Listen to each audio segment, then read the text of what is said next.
A very good morning. You're watching Breakfast News on Rajya Sabha TV. I'm Tina Jha. Let's start the bulletin with the top stories.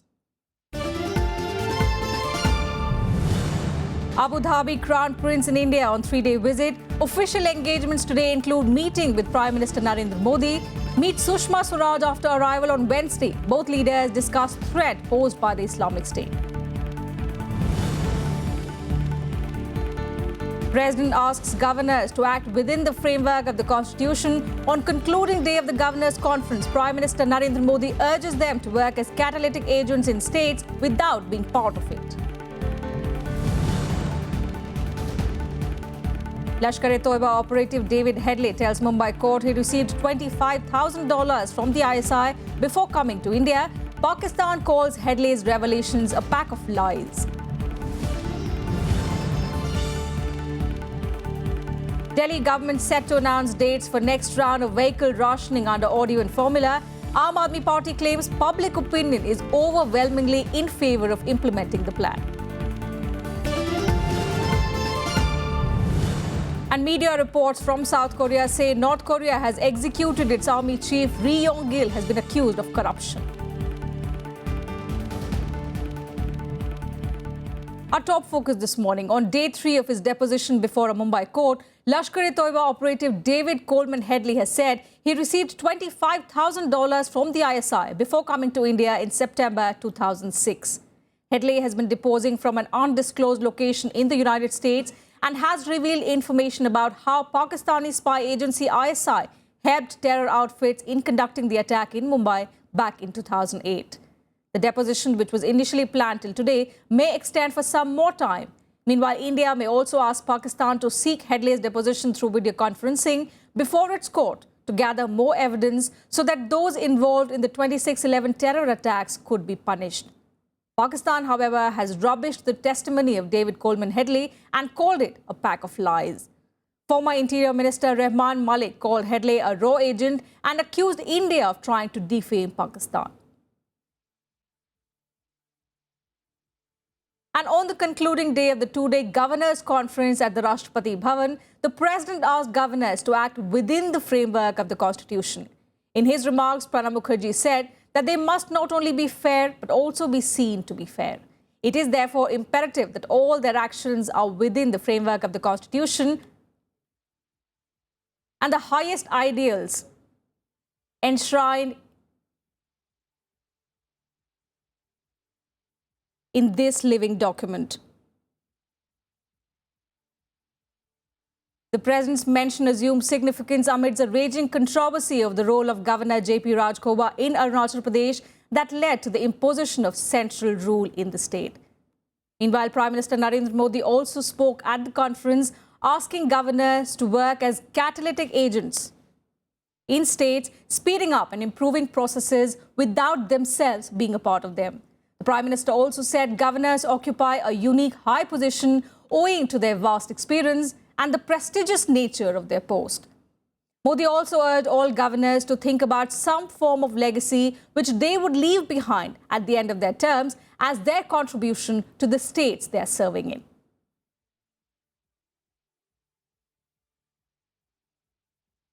Meanwhile, the BJP has welcomed the recommendations of a central panel for 27% reservation for OBCs in private sector jobs, saying there is valid ground for reservation, but it can be done after creating a conducive atmosphere. Several other parties, including JDU, CPI, RJD, also gave favourable reactions to the recommendations. But the Congress said it was important to take the private sector into confidence before going ahead with the legislation. The National Commission for Backward Classes has recommended a legislation under which private entities, including businesses, hospitals, schools and trusts, will have to reserve 27% of jobs for the OBCs. देखिए, हमारा मानना है कि आज समाज का पिछड़ा तबका, कमजोर तबका प्रगति की मुख्यधारा से अभी भी बहुत दूर है, कोसों दूर है। और कुछ राजनीतिक पार्टियों ने बहुत बेदर्दी के साथ राजनीतिक शोषण किया, लेकिन उनको प्रगति की मुख्य धारा में शामिल करने की कोशिश नहीं की। हमारी कोशिश ये है कि आखिरी पायदान पे खड़े हुए व्यक्ति तक विकास की रोशनी पहुंचे।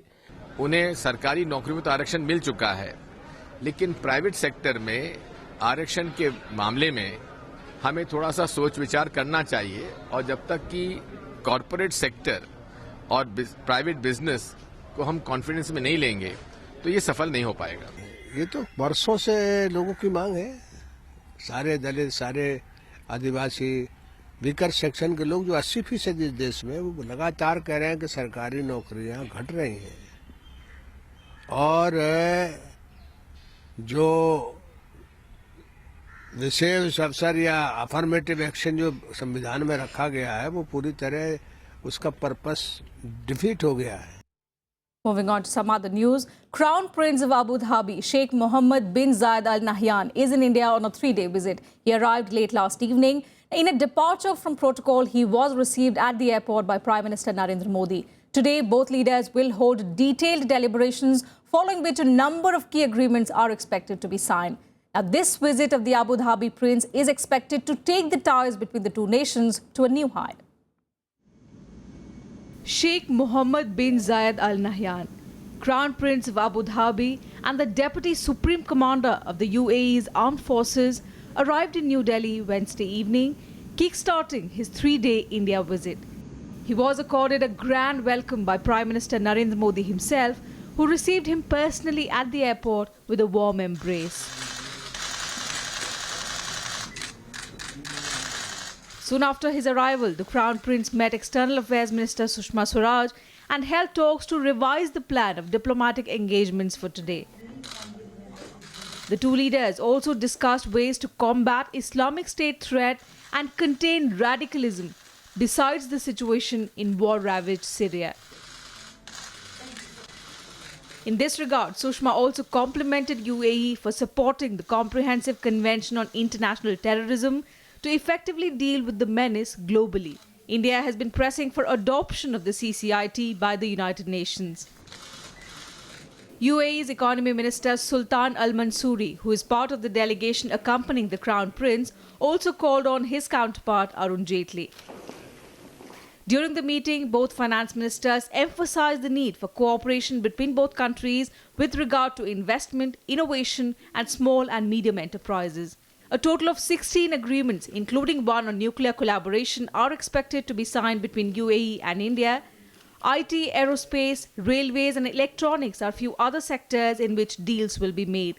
It is expected that the Gulf nation would like to invest significantly in India from its sovereign wealth fund of around $800 billion. The figure mentioned in our joint statements was investments up to $75 billion US.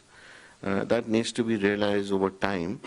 The first such step in this direction would be taken when we discuss about UAE investments in our National Investment Fund. This would provide an opportunity to have detailed discussions to consolidate the domains of the existing partnership and also to constructively build on the vision of the comprehensive strategic partnership. In some new areas, new agreed areas, which are, if I may name a few, production of defense equipment in India, strategic partnership in security, in counterterrorism, cooperation in nuclear and the space sector, in energy sector, including renewable energy. This is the first visit by the Abu Dhabi Crown Prince to India and comes within months of Prime Minister Modi's high-profile visit to the country. The visiting leader is accompanied by a power-packed delegation which includes several top ministers and over 100 business leaders and CEOs of top companies. Bureau Report, Rajya Sabha TV. A parliamentary panel has recommended a permanent mechanism to ensure that salaries and allowances of MPs are raised on a regular basis. This mechanism will be established on the lines of the Pay Commission. Members of the Joint Committee on Salaries and Allowances of MPs met on Wednesday, wherein it was decided that a mechanism to review the salaries and allowances of parliamentarians needs to be constituted at the earliest. The government was represented at the meeting by officials of the Ministry of Parliamentary Affairs. Some members are also learned to have sought a clarification on reports that a Parliamentary Affairs Ministry proposal to hike the basic salary of MPs from 50,000 rupees to 1 lakh is pending with the Finance Ministry. Meanwhile, Congress Vice President Rahul Gandhi has urged leaders of the Kerala party unit to stand together and rise above factionalism ahead of assembly elections in the state later this year. Rahul's Thiruvananthapuram visit comes in the backdrop of reports of feuds within the Kerala Congress, and allegations of corruption have also hit the party ranks. Here's a detailed report. Congress party is in a position to win the election.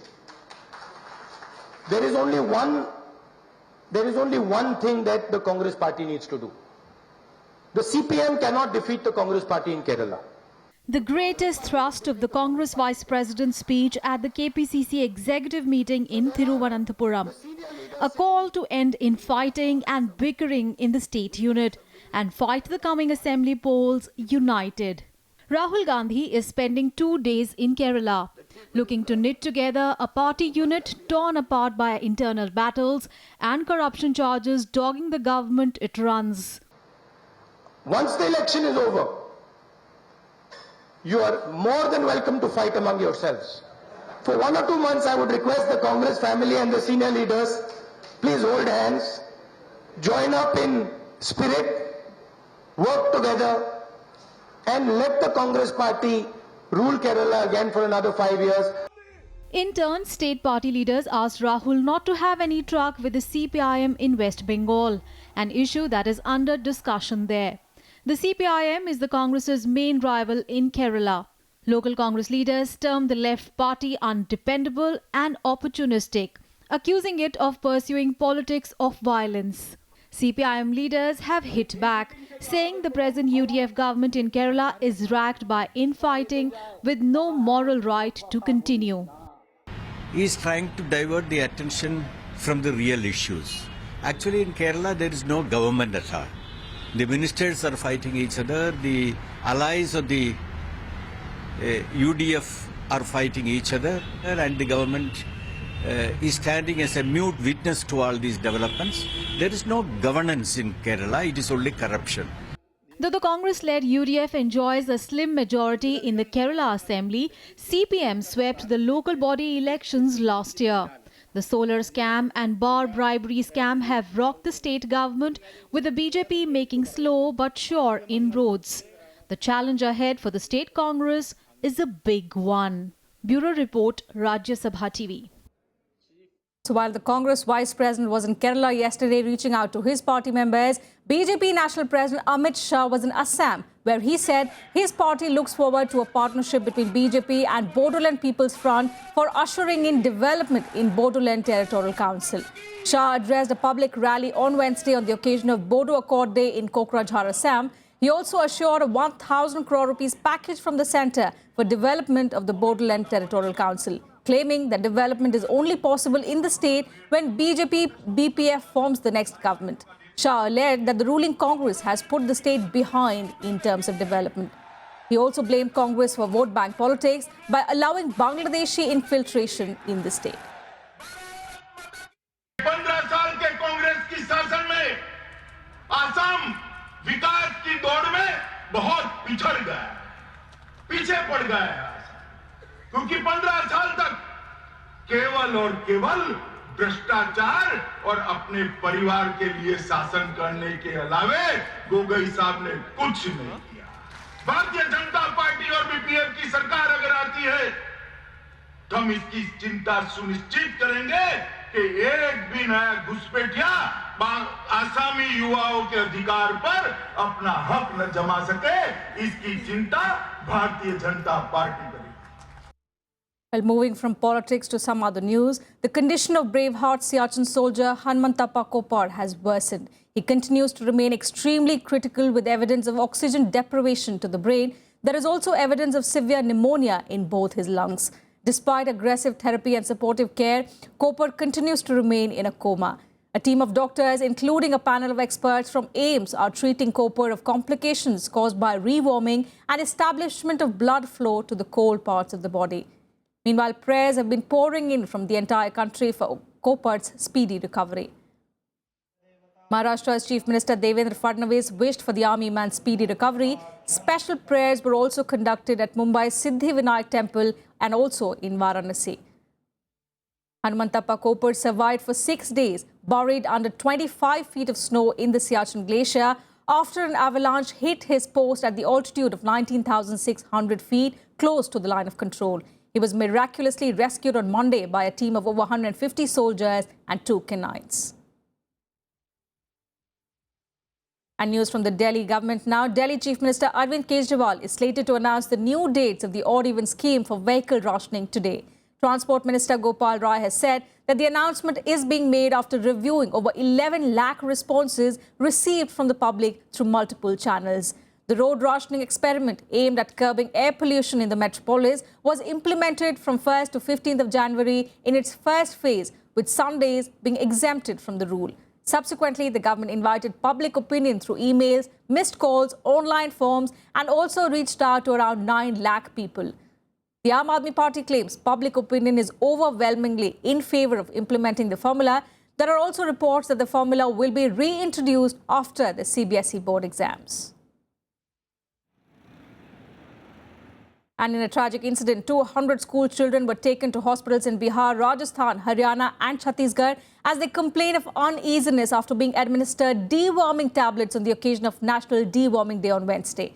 100 students of a school complained of discomfort after they consumed the tablets and had to be taken to hospital in Nalanda in Bihar. In Rajasthan's Jhunjhunu district, 58 students of a school were given treatment when they complained of nausea after consuming deworming tablets given to them under a government program. 40 school children complained of abdominal pain and uneasiness in Haryana's Sonipat, Panipat, Kaithal and also Barara town. Also in Chhattisgarh, 12 school students of 2 different primary schools in Janjgir and Champa district were taken ill after they took the deworming albendazole tablets distributed under the state-level deworming drive. अनुसार जो नियमित खाना बनवाया, बच्चों को खाना खिलाया, पानी पिलाया, उससे करीब आधे घंटे बाद बच्चों को दवा खिलाई गई और बच्चों को ये बताया था कि अपनी कस्टडी में ही रखना है ट्रेनिंग में हमको। जी तो उस हिसाब से हमने अपने पास ही सभी बच्चों को रखा, मैंने यहीं पर खेलो, तो उनमें से कुछ बच्चे शिकायत करने लगे। जो क्रम में दिवस के अवसर पर पेट में जो कीड़े हैं उन्हें मारने की दवा खिलाई जा रही थी प्रशासन द्वारा, उसमें घोर लापरवाही बरती गई है। Extremely shocking news there. With that, we'll slip into a very short break. News and updates will continue on the other side. Do stay with us.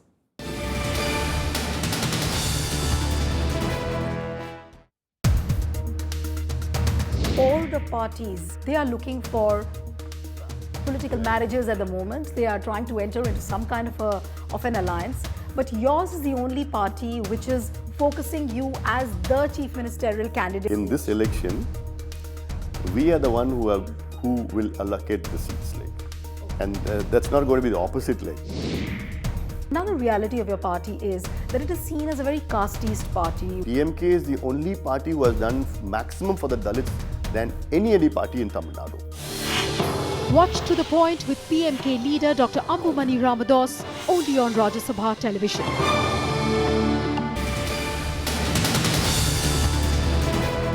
Thanks for staying with us on Breakfast News. Now, news from the Jawaharlal Nehru University in Delhi, where the administration has ordered a disciplinary inquiry into an event held inside the campus against the hanging of Parliament attack convict Afzal Guru.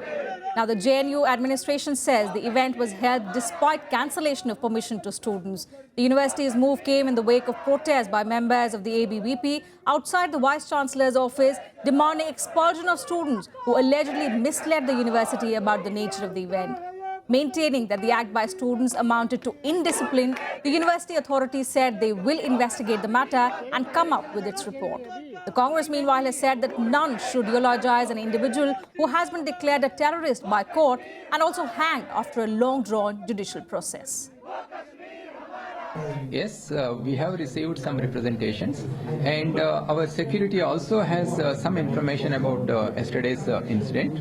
And in the regular course of events, we have a proctorial committee which will look into all this information and then take a view on this. No, I cannot set any definite time frame for this because there are a large number of witnesses. It depends. Sometimes when we call the students for hearing in our office, the students do not report, so we have to call each student, at least we have to send 3 notices. It all depends how much cooperation we are getting from the student side for the proctoral inquiry. A look now at all the other stories that are expected to make news through the day in our segment, The Day Ahead. The National Framework for Malaria Elimination will be launched today, setting the stage for the phased elimination of malaria across states. India aims to eliminate the disease by 2027, ahead of World Health Organization's target of 2030.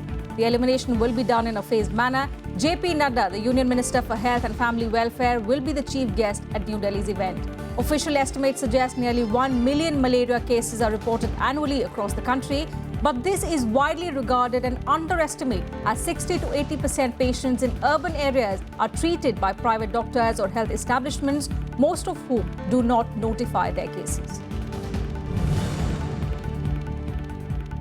Udyanotsav, the annual opening of Mughal Gardens to the public, will be inaugurated by President Pranab Mukherjee at the Rashtrapati Bhavan today.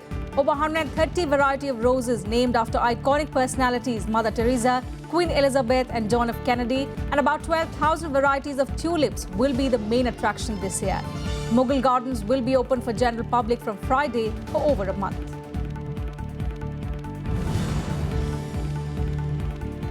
An election commission team comprising of 3 members is in Chennai to review poll preparations. Chief Election Commissioner Naseem Zaidi is leading the delegation on a 2-day tour of the state. The team held a meeting with recognized political parties on Wednesday. The elections in Tamil Nadu are expected to take place in May this year.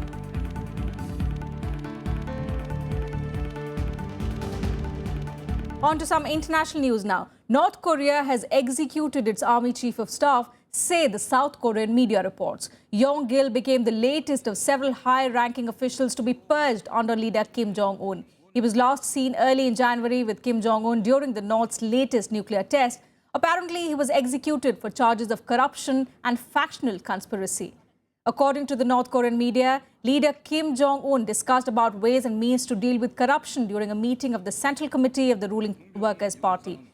Now, Ri Yong-gil was presented by North state media as a key figure in Kim Jong-un's entourage. He emerged as a senior staff officer in 2012 before taking over as the chief of army staff.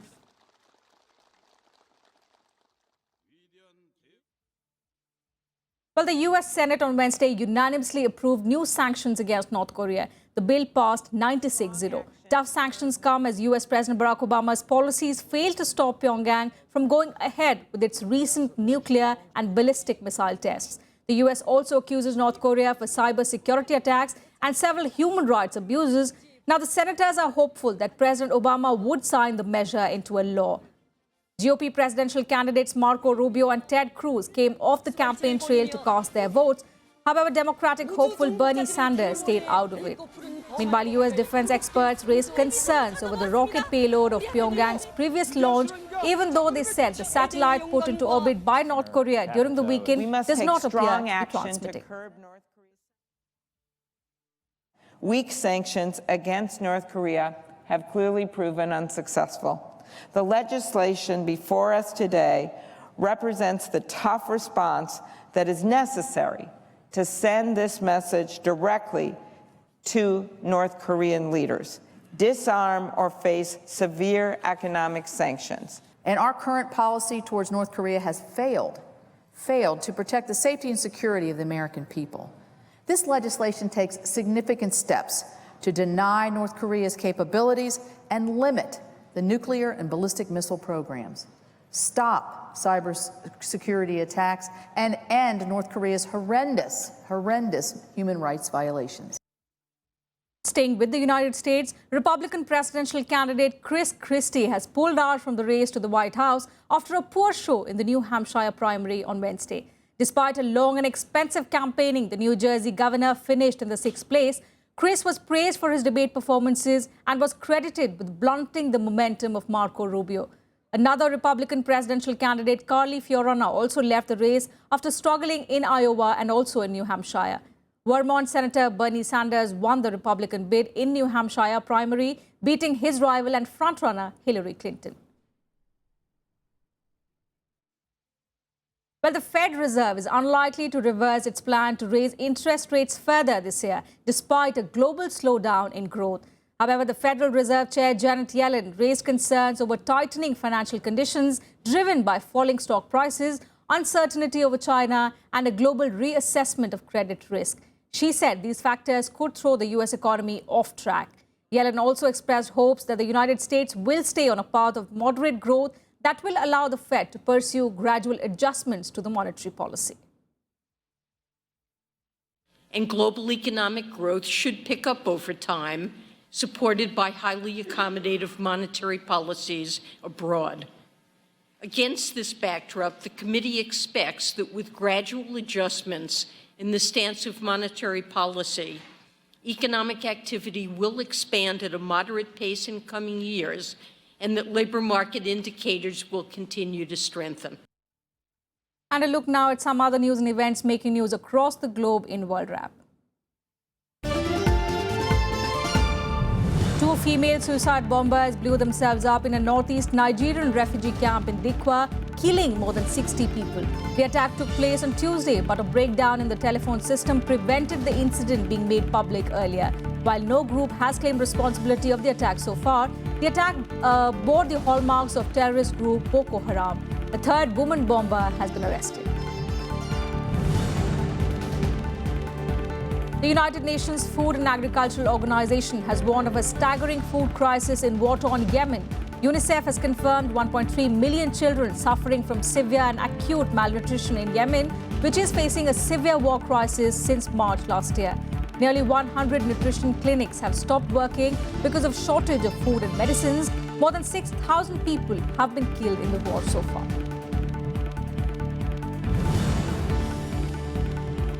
US Secretary of State John Kerry arrived in Germany on Wednesday ahead of an annual security conference where talks on Syria are expected to take place. Kerry has said he hopes to secure an agreement on a ceasefire that would allow humanitarian aid into Syria as soon as this week. The security conference is expected to take place from Thursday until Sunday.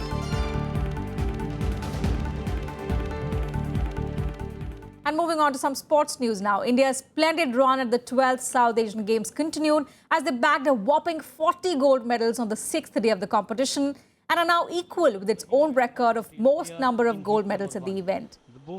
Indian track and field athletes again displayed flawless performances, bagging 10 gold medals. In swimming, India won 5 gold, 4 silver and 1 bronze, while the shooters clinched 3 gold medals. In Wushu, the hosts bagged 8 gold medals, besides making a clean sweep of gold in badminton, tennis and table tennis. India currently has a total of 198 medals, 118 gold, 63 silver and 17 bronze. Sri Lanka is second, while Pakistan stands in the third place, followed by Bangladesh at the fourth. India are already even with 118 gold it won in 2006 edition of the Games in Colombo, with 6 days of the competition still remaining.